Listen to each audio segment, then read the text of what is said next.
Good morning সবাইকে। সবাই কেমন আছো? আশা করছি যে যেখানে আছো খুব ভালো আছো, সুস্থ আছো। আমরাও ভালো আছি। আর আজকে হলো সোমবার, তো আজকের ব্লগটা এখন থেকে শুরু করলাম।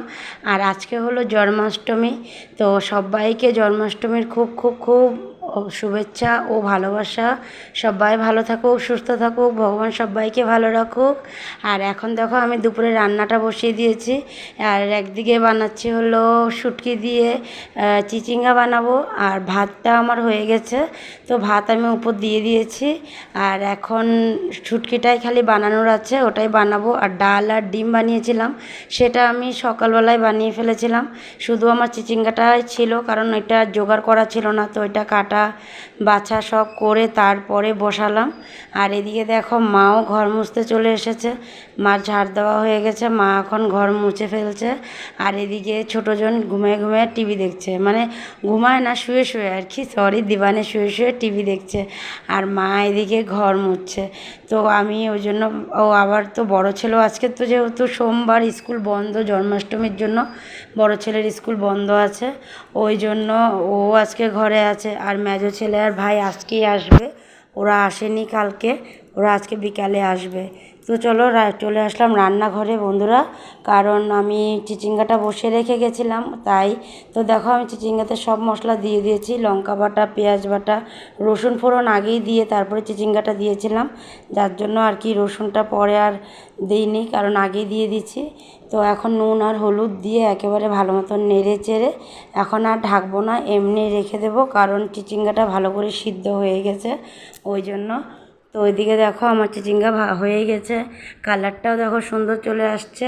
এখন শুটকিটা দিয়ে একটু ভালো করে নেড়ে চেড়ে তারপরে নামিয়ে রাখবো। আর এটাকে নামিয়ে রেখে তারপরে চলে যাব ছেলেকে স্নান করাবো। তো রান্নাঘর পুরোটাই পরিষ্কার হয়ে গেছে, আর অল্পটুকুই আছে খালি চুলাটাই। তো দেখো আমি রান্নাঘর পরিষ্কার করে স্নান করে এসে দেখি মা ভাত বাড়ছে। তো মা চলে আসছে ভাত বাড়তে আর কি।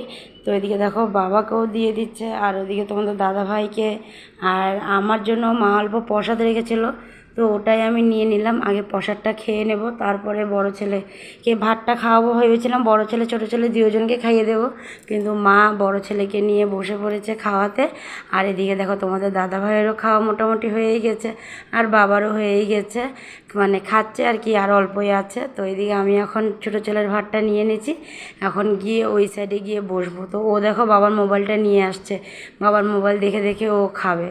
তো ওকে খাইয়ে দিয়ে তারপরে আমি আর মাও বসে পড়বো, সবারই হয়ে গেছে। তো চলো খাওয়া দাওয়াটা সেরে নিই, তারপরে আবার তোমাদের কাছে আসবো। চলে আসলাম একেবারে সন্ধ্যার সময়। তো এদিকে দেখো বড় ছেলে কি কি নিয়ে বসেছে, ওকে বলেছিলাম যে এখানে কোনো কিছু কাটাকাটি করিস না, সব কার্পেটের মধ্যে পড়ে, তারপরে একদম মানে ছোটো ছোটো ছোটো ছোটো মানে পিসবোর্ডগুলোকে কাটে না, ওগুলোর মানে নিচে পড়ে থাকে, তো পায়ে টায়ে লাগে, মানা করেছি তাও শুনে না। তো ওকে বলেছি পরে দাও, দেখো সব এখন উঠিয়ে রাখছে। আর এদিকে দেখো আরেকজনে ছোটো দুটো বাটি নিয়ে বলছে কি না মা এটা খেলবো, আমি যে না এটা খেলবে না, হাতে লাগলে কেটে যাবে, তো ওই জন্য ও রেখে দিয়েছে। আর এদিকে বাবার জন্য মা দই আর চিড়া দিয়ে দিয়েছে, বাবা খাবে। আর এদিকে দুই নাতির জন্য দুধও দিয়ে দিয়েছে।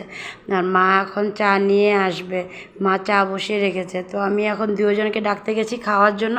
তো ছোটোজন এখন ওই যে কট্টা লাগাবে ওটা নিয়ে লেগে গেছিলো, তারপরে ওকে দিয়ে আমি লাগিয়ে দিলাম, দিয়ে ওকে বিস্কুট আনতে বললাম। তো দেখো বিস্কুট নিয়ে আসছে, একটা মানে গ্রিন এলাইচি বিস্কুট আর একটা অরেঞ্জ বিস্কুট।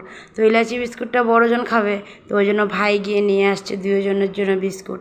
আর এখন ওরা দুজন খাবে। আর আমি এখন ওকে বলছি দিতে, ও দেবে না কেন বলো তো, কারণ ওই যে ইলাইচি বিস্কুটটা ও দাদাভাইকে দিবে বলেছে, আর ও দাদাভাই একটু কেড়ে নিয়ে এসেছে, ওই জন্য ও রাগ করেছে। তো ওই জন্য ও একটু মানে অভিমান দেখাচ্ছে, দেবে না আমাকে। তো এদিকে দেখো মাও বিস্কুট আর চা নিয়ে বসে পড়েছে। তো চলো ওদেরকে আমি খাইয়ে দিই, খাইয়ে দিয়ে আবার কিছু একটা বের করব। তো দেখো কিছু একটা বের করব বলতে চলে আসলাম বের করতে। আর বের করব হলো ওই যে মানে কৃষ্ণ সাজাবো কালকে, ওকে সাজানো হয়নি ছোটোজনকে, তো ভাবলাম কালকে একটু ওকে কৃষ্ণ সাজাবো। তো ওগুলোর জিনিসগুলো বের করি, যেহেতু ওই বছর কিনেছিলাম রেখে দিয়েছিলাম। তো এই দেখো আমি পেয়ে গেছি, এখন নিয়ে ডাইনিংয়ে যাব। তো সব কিছু গুছিয়ে রেখে চলে আসলাম ডাইনিংয়ে।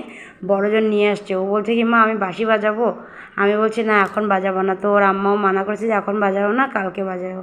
তো এদিকে দেখো মুকুট, হাত বাঁধানিটা, তারপরে বাজু সবই আছে, কিন্তু খালি কানেরটা মানে ভেঙে নিয়ে গেছে, ওটাই আর কি নেই। তো চলো কালকে ওকে এগুলো সব পড়াবো।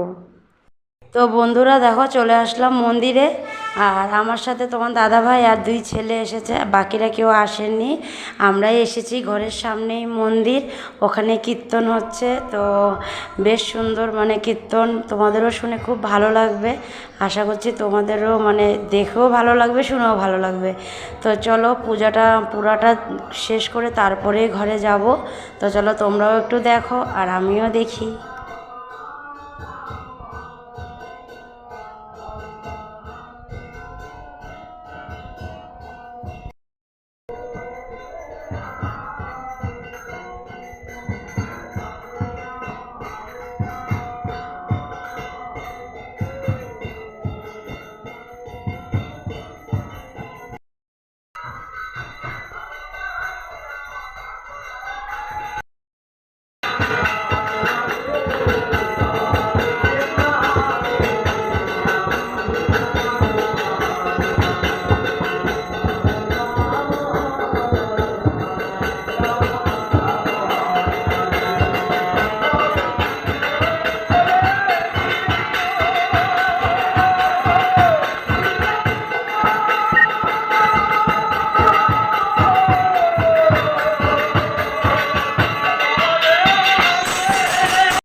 নন ঠাকুর গান, নন ঠাকুর গান। এই মাত্র মন্দির থেকে আসলাম, এসে ফটাফট জামা কাপড় চেঞ্জ করলাম। হাত পা ধুতে যাইনি, কারণ বড় ছেলে গেছে হাত পা ধুতে, আর ছোটো ছেলের জামা কাপড় ছেড়ে দিয়েছি। গরমে পুরো অবস্থা খারাপ, ঘেমে দেখো কিভাবে ঘাম পড়ছে, এত গরম লাগছে মানে। হ্যাঁ চকলেট কালকে খাবে। তো বড় ছেলে আসলে পরে আমিও যাবো, হাত পাগুলো ধুয়ে আসবো। এখন প্রায় 1টা বাজে। কালকে আবার স্কুল আছে বড় ছেলে, তাড়াতাড়ি সকালে উঠতেও হবে। তো চলো আজকের জন্য ভিডিওটা এখানেই শেষ করে দিলাম। আগামীকাল আবার নতুন ভিডিও নিয়ে তোমাদের কাছে আসবো। তোমরা ভালো থেকো, সুস্থ থেকো আর সাবধানে থেকো। আজকের জন্য বাই বাই, টাটা।